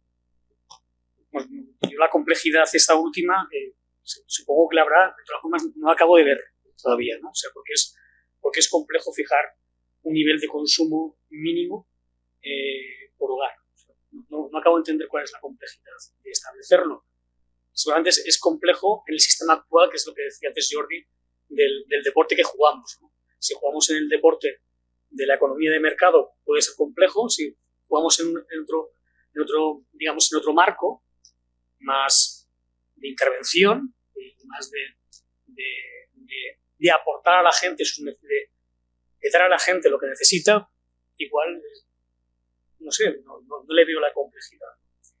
Y después, con respecto al precio, esto es lo que con Carlos, que está a tu lado, he tenido alguna discusión con respecto al tema este de la fiscalidad y sobre todo el incentivo del precio, ¿no? O sea, pensamos que el mercado, eso es entender que el mercado regula bien y que los precios funcionan en algo tan importante como puede ser una transición energética o una transición ecológica. Y pensamos, yo siempre recuerdo una frase de Pedro Arrojo en una conferencia que dio sobre el agua, que dijo: pueden ustedes poner el precio que quieran, pero como esa gota de agua que sea la última de rentabilidad económica, se acaba. Es decir, el precio te puede redistribuir o te puede incentivar o no un consumo o te puede dar posibilidades de cambiar unos patrones, pero es tremendamente injusto distributivamente hablando. Porque el precio al final te lleva, voy a decir lo que he dicho anteriormente, a que el que contamina paga. Es decir, a que puedes contaminar pagando. A que puedes hacer lo que tú quieras si pagas. Como dicen en Valencia, y su pague yo. And the rest rolls, ¿no? Es decir, si yo tengo pasta, a mí me da igual, yo no cogido. Yo consumo. Tiro CO2. Y mancho. Y no hay ningún problema. Si solo hablamos del incentivo precio, del mercado, yo creo que tenemos casi seguro que el fin de los tiempos llegará. Yo soy más partidario de esta cosa, de esta importancia, como es gente que vive en la más absoluta pobreza, una implicación del Estado que asegure que igual que tienen derecho a la sanidad, ojo, no todo el mundo tiene derecho a la sanidad en los mismos niveles en estos momentos, porque el mercado ha entrado en la sanidad. No todo el mundo tiene derecho a la educación, porque el mercado ha entrado en la educación. Yo creo que hay que sacar al mercado de los consumos básicos. Esto es duro, pero bueno, lo puedo reflexionar más, pero así para generar tensión. No, así está bien, así está perfecto ya. Jordi, creo que querías comentar algo. Sí, porque habías comentado... Insisto, de momento tengo 4 palabras. Habías comentado especialmente el tema de la franja del precio. Gracias, Álvaro, damos una reflexión interesante y profunda. Lo que pasa es que nosotros pensamos que tenemos que ver para qué queremos los sistemas y para qué queremos las regulaciones, ¿vale? Y dónde tenemos la necesidad. La necesidad es dar cobertura de energía, de ahí Soledad lo ha expresado perfectamente, para la sociedad en la actualidad, independientemente de cómo sea la fijación del mercado, porque la fijación del precio del mercado es una creación posterior que además, tú sabes perfectamente, como has hecho el planteamiento de la pregunta, lo conoces a la perfección, sabes perfectamente que la fijación del precio del mercado no corresponde en absoluto al coste real del precio de la energía en cada momento. En el momento en el que hay un marginalista, ya estamos entrando en la oportunidad y estamos entrando en otros parámetros. Tendremos primero que pensar qué necesidades queremos cubrir. Nosotros queremos cubrir una necesidad de X kilovatios que sean accesibles para toda la población, y especialmente para los más vulnerables. Y luego, en la fijación del precio de la electricidad y en cómo se paga ese precio o ese coste que tienen las compañías generadoras y con el sistema entero, ¿no? Habrá que plantearse con qué deporte nos jugamos, y me voy un poco al ejemplo que te decía anteriormente. Si seguimos jugando reglas de mercado, si seguimos dándole pie a marginalistas, si nos damos otra vez a subastas de futuro, al final la sartén con el mango la van a seguir teniendo los mismos, porque es que tenemos un problema que el sistema que tenemos en España, prácticamente la generación y la comercialización la tienen las cuatro mismas enseñas. Entonces es muy difícil ahí poder incidir en el mercado. Te voy a hacer un comentario desde la más absoluta inocencia. Creo que todos los gobiernos que han pasado han intentado hacer cosas, todos. Pero es que se han pasado, o sea, cuando intentaban hacer una cosa, se la pasaban por el otro. Lo que comentabas de la fijación de precios, nosotros estamos personados en el procedimiento contra Iberdrola por la manipulación de precios. Eso fue una respuesta de las eléctricas al cambio de modelo que planteó Rajoy de subasta. O sea, eso era puro chantaje, como cuando dijeron hace poco lo de vamos a pagar las nucleares. Eso es puro chantaje. Le estamos dando ese poder. Entonces, vamos a ver qué necesidades tenemos y luego empezamos a fijar el resto y ya vemos cómo se paga ese resto. Claro que habrá que también asumir ese coste. Gracias. Carlos, ¿tienes la palabra? Sí, bueno, estamos tratando temas muy complejos que no tenemos aquí todas las soluciones, ¿no? Porque, como todos habéis dicho, esto es un parche que se puede mejorar, que estamos haciendo propuestas para mejorarlo, pero hay que, junto con esa reforma del mercado eléctrico y el tema de las ayudas a rehabilitación y tal, no sé si eso va a ser suficiente. Un comentario muy breve sobre el tema de las ayudas. Lo de las ayudas en diferentes ámbitos, creo que tenemos claro que no tienen que ser generalizadas, que deben ser por niveles de renta, ¿no? Esto se aplica también al transporte, porque en el proyecto de Istas que ha señalado, que ha explicado antes Vicente, había una parte de electricidad, energía, y había otra parte de transporte que también afecta a población vulnerable. No le ha dado tiempo a explicarlo por temas de los tiempos que estaban marcados, ¿no? Pero también era muy interesante, ¿no? Y ahí, pues este tipo de medidas generalizadas que, por ejemplo, en la Comunidad de Madrid, ¿no? De todos los mayores de 65 años, el abono de transporte, 3 euros o gratis. Eso es desastre a nivel sociológico y a nivel social. De todas maneras, yo te pediría a Sole que explicara un poco el debate que estamos teniendo en la plataforma sobre la posibilidad de una tarifa social. Es un tema muy complejo, es una pregunta muy difícil porque en poco tiempo no lo va a poder explicar, pero sí por lo menos abrir un poco el debate, porque además en el documento de la Confederación lo ponemos, ¿no? La posibilidad de abrir el debate sobre una posible tarifa social, ¿no? Digo que es un debate muy complicado que llevamos. Yo estoy también en la plataforma, represento un poco a comisiones obreras allí, y estamos desde hace meses dándole vueltas. Tiene una complejidad porque tiene que ver también con cómo se establece la factura y toda la cuestión del mercado eléctrico y tal, ¿no? Pero sí que me gustaría que apuntaras brevemente cuál es el tipo de debate. Ahora estamos a punto de hacer un documento para el debate que yo creo que lo podemos compartir enseguida con todos vosotros, incluso tener una reunión con el gabinete técnico de la CONFE o con quien sea, ¿no?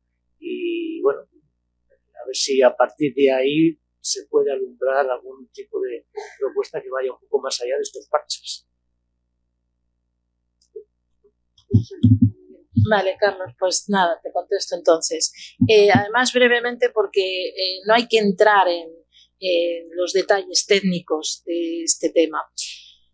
Desde la plataforma estamos trabajando, como hemos dicho, el bono social es un descuento y no está sirviendo. Entonces, intentamos ver qué otras medidas se podrían hacer. Hablamos de una tarifa social, hablamos de una tarifa por tramos, incluso de una tarifa por renta, o sea, y lo que intentamos es abrir ese debate. Igual que abrimos el debate de la pobreza energética, si era parte de la pobreza o no, esto es fundamental. Y ahora creo que es el momento. ¿Qué intentamos? Una tarifa social, ¿qué significaría? Significaría que todos entraran. Cuando contratas tu suministro eléctrico, tú no tienes que llevar un estigma o tienes que llevar nada diferente al resto. Por eso lo comparaba antes con la sanidad, porque me refería a que cuando tú vas a la sanidad, tu tarjeta sanitaria es del mismo color igual que las demás.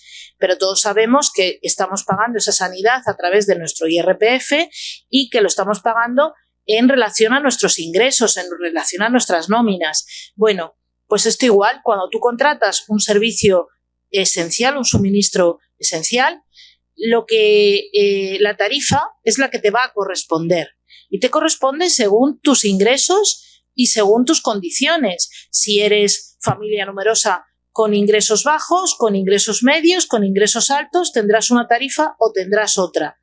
Pero no está cerrado técnicamente. Es un debate que, como dice Carlos, tenemos abierto. Y tenemos abierto también otra forma, o sea, ver qué fórmulas podríamos trabajar.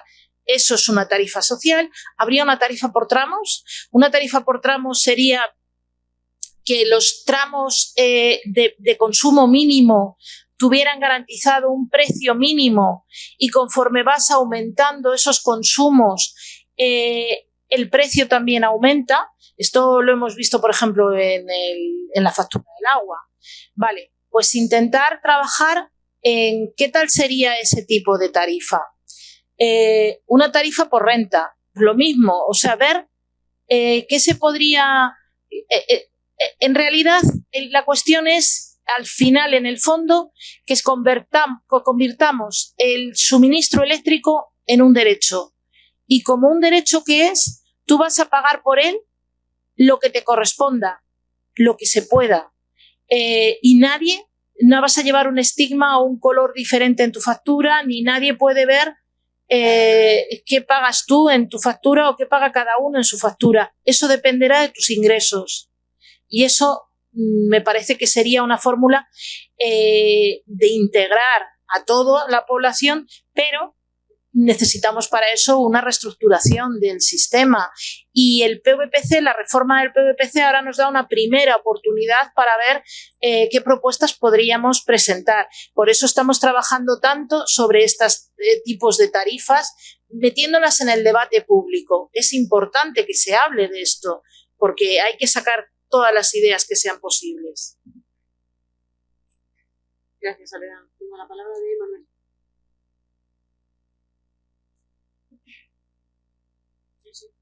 Bien, buenos días a todos. Y considero que la mesa ha hecho una exposición bastante buena, demasiado técnica, no para lo que estamos aquí. Pero yo en este momento me sitúo en la calle y yo no me entero de nada. Necesitaríamos una explicación donde nosotros pudiéramos explicar a la gente, nosotros término medio, poder explicar a la gente. Y así podríamos llegar a que la gente normal, se entere de lo que es y de dónde viene el bono social. El bono social nació antes, hace ya muchos años, porque yo nació enfermito y no tenía cura. Durante muchos años ni tenía médico, ni tenía... Ahora parece ser que, bueno, hay médicos, que sois vosotros los técnicos, para poderlo poner en marcha. Nosotros hemos hecho lo que hemos podido y seguiremos haciendo todo lo que podamos para el bono social. Nosotros, la Federación de Pensionistas, ya llevamos una cantidad de firmas recogidas porque nuestra idea no era recoger las firmas, sino estar en la calle y explicar a la gente por qué queríamos y qué queríamos del bono social. Y esto hace 8 años. Hicimos la recogida de firmas, la entregamos en el Ministerio de Industria que llevaba el sistema entonces. Y bueno, y estuvo bien, nos recibió la Guardia Civil, fue la que nos recibió la Guardia. Pero bueno, eso es una... La segunda la hicimos en el 2019, en el Ministerio de Transición Ecológica, entregamos más de 100.000 firmas. Bueno, aquí ya hubo otra forma, ya no estaba la Guardia Civil. Estaba la Policía Armada, que bueno, hablaba con nosotros y no teníamos problema. Pero bueno, seguíamos nosotros trabajando con el bono social cuando nadie, ni había doctores, ni había gente que hablara en la calle del bono social. Nosotros estábamos todos los días recogiendo a nivel nacional y hablando con la gente de lo que era el bono social y de lo que queríamos, dentro de la poca preparación que teníamos para explicar lo que era el bono social. Hoy lo tenemos aquí, hoy hasta ahí lo tenemos. Parece que podéis convertir en doctores y este bono social ponerlo en marcha lo antes posible. Yo diría una cosa, esta reunión ha estado muy bien porque incluso a nosotros nos da la posibilidad de deciros a vosotros que con la forma de hablar de hoy no se llega a la calle. No se llega a la calle. Tiene que haber un escalón intermedio que transmita lo que vosotros decís y lo que vosotros trabajáis y lo transmita a la calle. Y ese es el trabajo que yo veo que debemos de seguir haciendo. Para mí, el bono social eléctrico, además, nació casi muerto. A ver si es verdad que lo resucitamos y empieza a trabajar, empezamos a trabajar con él como ha debido. Y que en vez de haber, porque antes había 3 millones de personas que podían acceder al bono social y no llegaban ni al 1,5 millones, porque se ponían unas trabas enormes en la que eso habrá que abrirlo y llegar todo a un acuerdo en el que el bono social sea un hecho. Porque hasta ahora solamente ha tenido nombre. Y vamos a ver si todos trabajamos. Nosotros hemos trabajado todo lo que hemos podido y estamos dispuestos a seguir trabajando desde el sitio que nos corresponde. Vosotros estáis ahí, que bueno, nos vais enseñando y nos vais dejando caer datos que nosotros podemos enseñar. Y yo nada más quería decir eso. Más que otra cosa, esa enfermedad yo tengo el profesional así la cura. Muchas gracias, Manuel. Recogida la autocrítica. La compañera de Arnaldo, no sé cómo es tu nombre, perdona. Pues Toña. Toña.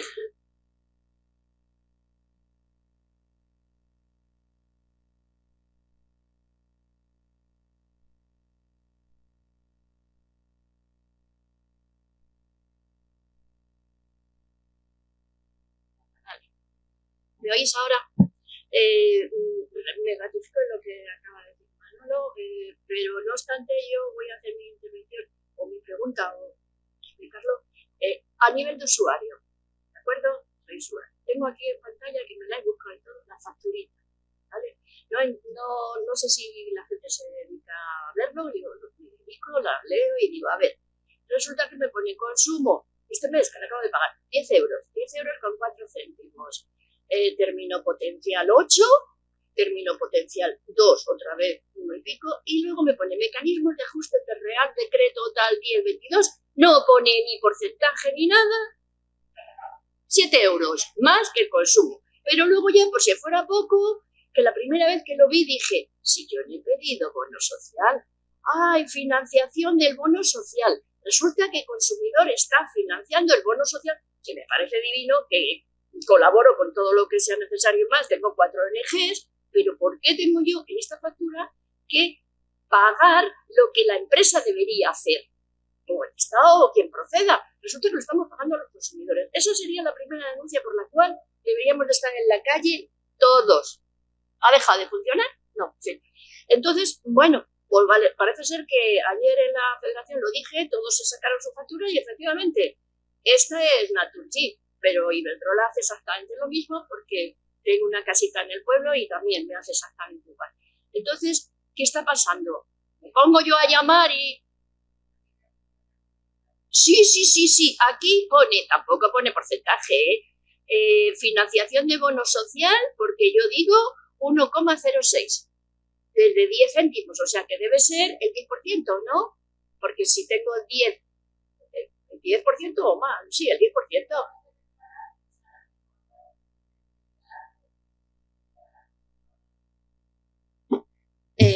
Que estás en Mercado Libre. Efectivamente, sí, efectivamente, lo digo. Te acabamos de pillar. Pero no sin embargo, sí, estoy en Mercado Libre porque me lo colocaron así, porque me hicieron una oferta de que si quería pagar según consumo, porque estaba pagando tarifa plana y se me subía y dice según consumo vía cuánto, a 16 con no sé, a 0,16 con no sé cuánto. Pues si estabas pagando tarifa plana, estabas también en el Mercado Libre. Y te pasaron, simplemente en el Mercado Libre te has mantenido con una tarifa plana a una tarifa con un precio. Vale. La otra opción que tengo, que no sea Mercado Libre, Mercado regulado. Mercado regulado, vale, bien. Y ahí ya no me iban a poner... Lo mismo. Te ponen exactamente lo mismo. Lo que ocurre es que en el Mercado Libre lo que ha hecho tu compañía es intentar manipular la información. Entonces, te explica que el bono social lo estás financiando porque tú no eres perceptora del bono social para que te cabrees y digas, oye, que lo paguen, ¿yo por qué lo tengo que pagar? Te has cabreado porque pone que estás pagando más, casi más, de peajes de el tope del gas, el tope de gas, que no y entonces dices, bueno, y el gobierno encima me está obligando a pagar esto. Pero bueno, ¿en qué país vivo? Y entonces te has cabreado con el gobierno. Fíjate, ya te has cabreado con el gobierno, te has cabreado con los pobres. No, espera, que no, es que quiero seguir, es que acabo de descubrir en este mismo instante que yo formo parte de los pobres que no lo sabía. Porque yo gano 1.500 euros de pensión y no me consideraba pobre hasta estos mismos Y entonces, ahora encima te has dado cuenta que soy pobre. De que a lo mejor, no solo deberías estar en mercado regulado, sino que nunca te habías planteado mirar si tienes acceso al bono social o no. Claro, no, que a lo porque yo mejor no me tienes consideraba acceso. pobre. Pues, ¿te das cuenta cómo no funciona el sistema? Entonces, tú no tendrías que hacerlo. Por eso hablamos de la automatización. Por eso nos parece tan importante la automatización. Porque tú no tienes que ser quien trabaje para la administración pública. Es la administración pública la que tiene que trabajar para ti. Para eso los pagamos. Pero acuerdas? me queda otra todavía. Una vivienda maravillosa, comprada hace 11 años, maravillosa, sí, un mini piscina, vale, con todos los medios modernos, no va más, placas solares que ni siquiera sé si han funcionado una vez, todo está centralizado, un cuarto tan grande como esto, con todo el gas a todos los vecinos, 174 viviendas, y resulta que eso, claro, lo tiene que controlar alguien, lo controla una empresa. Esto de irnos al último del recurso con el gas, las comunidades, es impensable. Esta empresa, gas natural, factura a esa empresa y esa empresa nos cobra, bueno, yo estoy comprando mantas, porque es que no sé lo que voy a pagar de calefacción, porque es según cómo le haya cobrado. Entonces ahora parece ser que se habló el otro día de que posiblemente entrarían en ver cómo se arregla esto de las comunidades, porque somos muchas. Ya lo ha hecho el gobierno, ya lo ha hecho ahora en el plan ya sale, punto. Entonces, ya lo ha hecho. A ver, ahora nos tenemos que reunir las comunidades, o sea, la comunidad, con todo, para ver cómo esta empresa, empezar a buscar empresas que lo Pero apliquen. Debería hacerse también de manera automática. Debería. Pero ¿por qué tenemos que estar trabajando para las empresas? Cuando las empresas, sobre todo las grandes empresas eléctricas, están manejando un mercado que han convertido, como os decía, un servicio esencial en un producto de mercado y, sin embargo, no les estamos cobrando un canon por esa cantidad de clientes que le estamos facilitando como sociedad. Es que es una cosa... Pues ahí estamos como consumidores, entonces me tocaba decirlo, porque claro, al ser pensionista me he quedado, porque además ya no voy a pasar de esa pobreza, o sea, es lo que tengo, mi empresa no me va, hombre, no, mi empresa estoy contenta, en el 23 me va a subir, sí, bueno, no me tengáis envidia cuando lleguéis ya. Pues eso, usted además será de las pobres ricas claro. que hay, porque la gente vulnerable, hay aquí una chica, por ejemplo, que, no, había más una chica, que se duchaba con agua fría todo el año. Ellos no miran la factura. No pueden mirar la factura. Quieren no tener factura. Entonces, claro, si a ellos vas con un discurso esto de no, precio regulado, no, es que el último recurso, no, es que el marginal de no sé qué. Al final yo no puedo ducharme. Pero si yo que me consideraba rica hasta hace un cuarto de hora que te he escuchado. Y yo también, pero bueno, ¿qué lo vamos a hacer? Seguir así. Bueno, muchas gracias. Bueno, muchas gracias. Yo, lamentablemente, me imagino que tendréis todavía muchísimas dudas. Yo me había preparado unas cuantas, no las voy a hacer, porque como he visto que está súper animada la sala, ya paso de mis preguntas, ya hablaré de forma personal a cada uno de vosotros. En cualquier caso, creo que tenemos que dar fin a la jornada. Muchísimas gracias, la verdad, por estar todos y todas aquí presentes, por supuesto a todas las personas que habéis hecho esta intervención.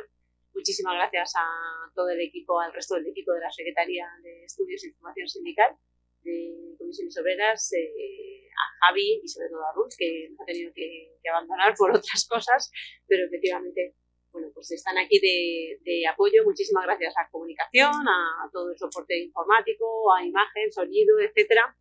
Y nada más que para terminar, yo simplemente un minuto, no, la frase que sí que quiero acabar es que yo creo que en todo este proceso en el que estamos viviendo actualmente, que ya ayer lo discutía además con Lola, que era un concepto que nos había gustado, que ya hay quien lo determina como de policrisis, ¿no? Porque una crisis va llegando a otra casi de manera simultánea, tenemos que vivir crisis sucesivas. Pues yo soy una fiel defensora de que todas las crisis en sí mismas es un punto, ¿no?, de inflexión y un inicio para un nuevo cambio, ¿no? Y precisamente yo creo que tenemos en nuestra mano esa capacidad de transformación, y además nuestro país tiene fortalezas muy importantes con el tema de las transiciones energéticas. Tenemos muchos recursos naturales, muchos ecosistemas buenos que al final nos pueden hacer que esa transición energética sea verdaderamente justa y que además favorezca sobre todo pues el que el acceso a las fuentes de energía sea para todo el mundo y además que generen empleo de calidad. Entonces creo que es una buena oportunidad ahora mismo para transformar esa realidad, sobre todo que no nos gusta, y al final luchar para que exista una buena gobernanza, ¿no? Que realmente es lo que queremos, ¿no? Esa buena gobernanza en la que al final exista pues mayor esfuerzo colectivo, mucho más inclusivo, pero también que consigamos solventar todos los desafíos económicos, sociales, laborales que tenemos en base a buenos consensos muy grandes dentro del diálogo social, de muchísima cooperación interministerial, porque está claro que no existe hasta este momento, y muchísima más participación social, que es lo que todos y todas deseamos. Espero que esta jornada, además, pues os haya servido a todas y a todas para ese mismo fin, ¿no? Podríamos llamarlo de cooperación transformadora, que es lo que necesitamos. Muchas gracias, de verdad.